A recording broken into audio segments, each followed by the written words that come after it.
Hi everyone, I'm going to show you how to make macarons today. You're going to first start by putting your egg whites into your mixer bowl and whip those up. Once it becomes a frothy egg white to the point where you can barely see the yellow poking through when you're mixing, you're going to put in your sugar slowly. Then you're going to continue whipping up your egg whites until they become a solid peak, stiff peak. While you're whipping your egg whites, you can put your almond flour and your powdered sugar into a food processor or a blender, but if you put it in a blender, I would recommend sifting it afterwards. You just want it to be as smooth as possible so that your macarons don't turn out lumpy. But also make sure not to mix it for too long, just until combined, because if you mix it for too long, it can turn into a paste. So don't forget about it. And don't forget about your liquid egg whites either, because if they over whip, you can't use them. So we're just going to mix those guys up until completely combined. Then we're going to come back to our egg whites, and once it's more of a solid texture, you can add in your flavorings, your colorings. I'm just doing a vanilla base currently. And once it starts looking like this, you are going to want to check it. You can check it by turning off your mixer and pulling that out, and this is what you want your peaks to look like. That means it's ready for you to fold in your blend of almond flour and powdered sugar. It's very important that you don't overmix in this step, and you go in intervals of 3. So you're going to put a little bit in at first, mix that up.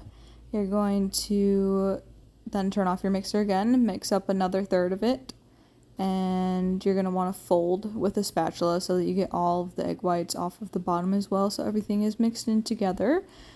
And then you are going to add the last of your mixture to your egg whites, and you're going to turn the mixer on high really quick for about like 1 or 2 seconds, and then check it. You're going to want to make sure that you get all of the mixture in there. Every bit counts. So this is the consistency that you're going to look for. This is how you're going to look for it. You want it to look like lava. This is not ready yet. You're going to want to mix it more. It's too thick. You want it to be a thinner consistency than that. I'm going to pick it up again and see how it's dripping off of the spatula. It's almost done. Not quite yet though, you want it a little bit more. And that is the consistency it should look like. When you pick it up, it should run off like that. It can be slightly thicker than that. You just don't want it to be too loose, and you don't want to be too thick.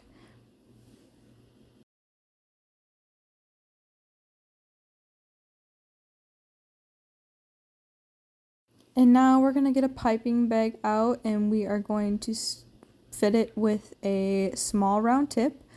And then we are going to start piping on these macarons. Count to 3 in your head, and that's how much you should put on each circle. If you don't have a circle thing, you can just use parchment, but silicone and parchment paper are the only things you should be using with macarons.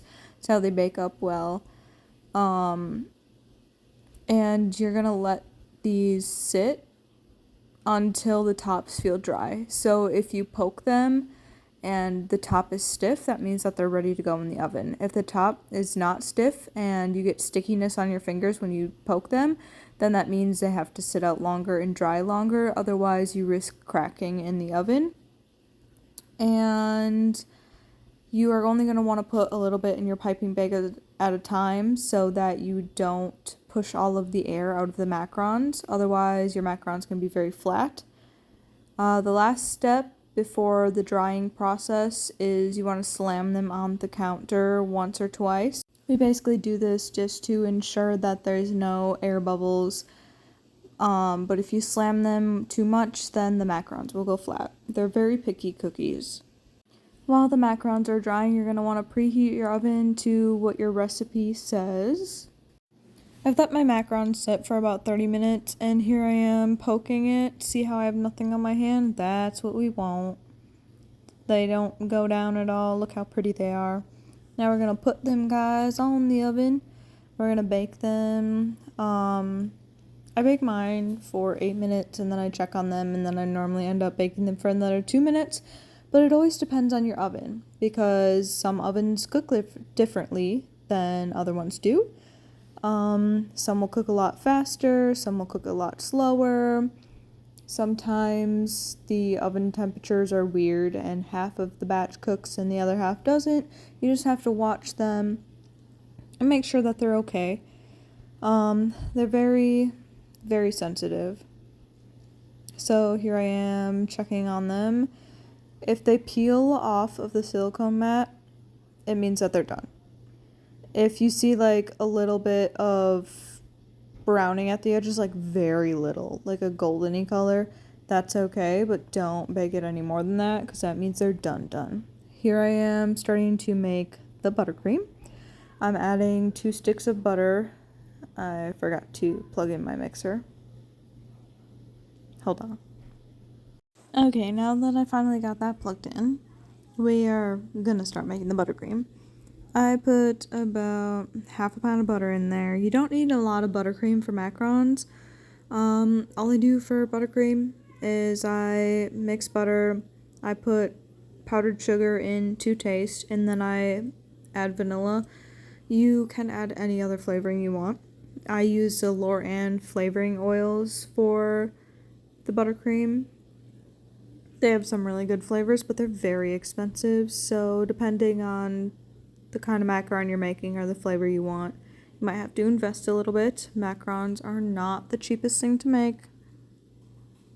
Now that my buttercream is starting to get fluffy, I'm going to start preparing all of the other things that I need. I am making a turtle macaron, but I'm making them cashews instead of pecans, so I'm going to grind up some cashews here to put them on top of the chocolate drizzle that I'm going to do. They should look like this when you're done. And back to the buttercream, this is what it should look like. Here I'm just trying to put it into a piping bag, and you're going to want to cut a small hole at the end of it. You don't need a piping tip for this.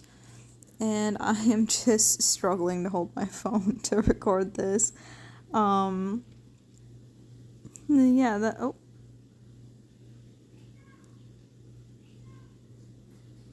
My bad. Sorry guys, I dropped you.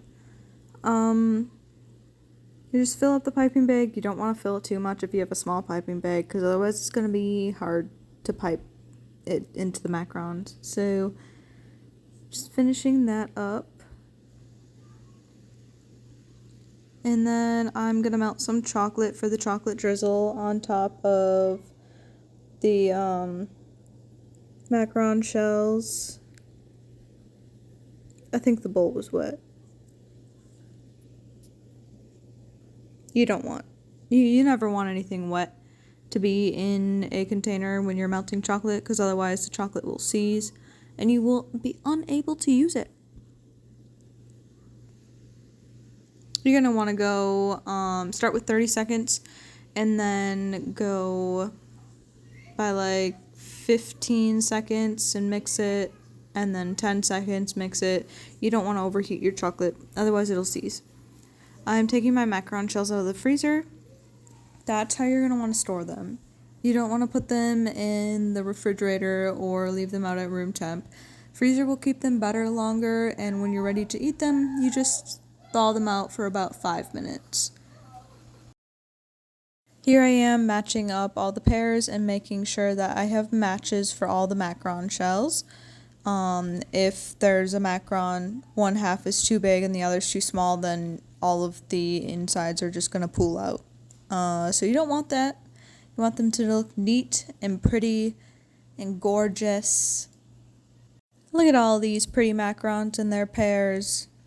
Aren't they just gorgeous? Yeah, those guys, they don't have a pair. So those are snacks for later. Yay, our testers. So here I am filling all of the macarons. Normally, if you don't want a second filling, you're just going to do a little dollop in the center of the macaron. But I'm doing a second filling of caramel because these are turtle macarons, so they need caramel in the center, obviously. So I'm just doing a very thin circle around the inner edge of my macaron. Just kind of trying to create a indent for the caramel so that it doesn't spill out. You always want to have a thicker outside filling, and you can add thinner inside fillings, but not too thin because it will spill out or soak into the macaron shell. So you can add jams, caramels, ganaches, really anything, but I would recommend the outside of the rim being like a buttercream or a thicker ganache, or I don't know, anything your heart desires, as long as it holds up and everything doesn't spill out and you're cool. You just want them to be pretty and neat and not fall apart when people are eating them, because that's not fun.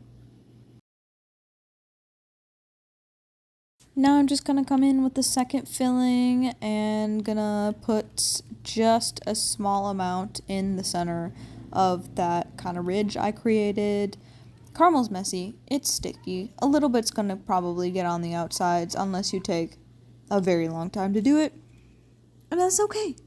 Messy's okay sometimes, so, just go for it. If you're just trying it for the first time, just as a snack or as a family event, then I'm sure they won't care anyways. Just gotta flick the wrists to get the strings off. But just don't fret too much, guys. You got this. Macarons are hard.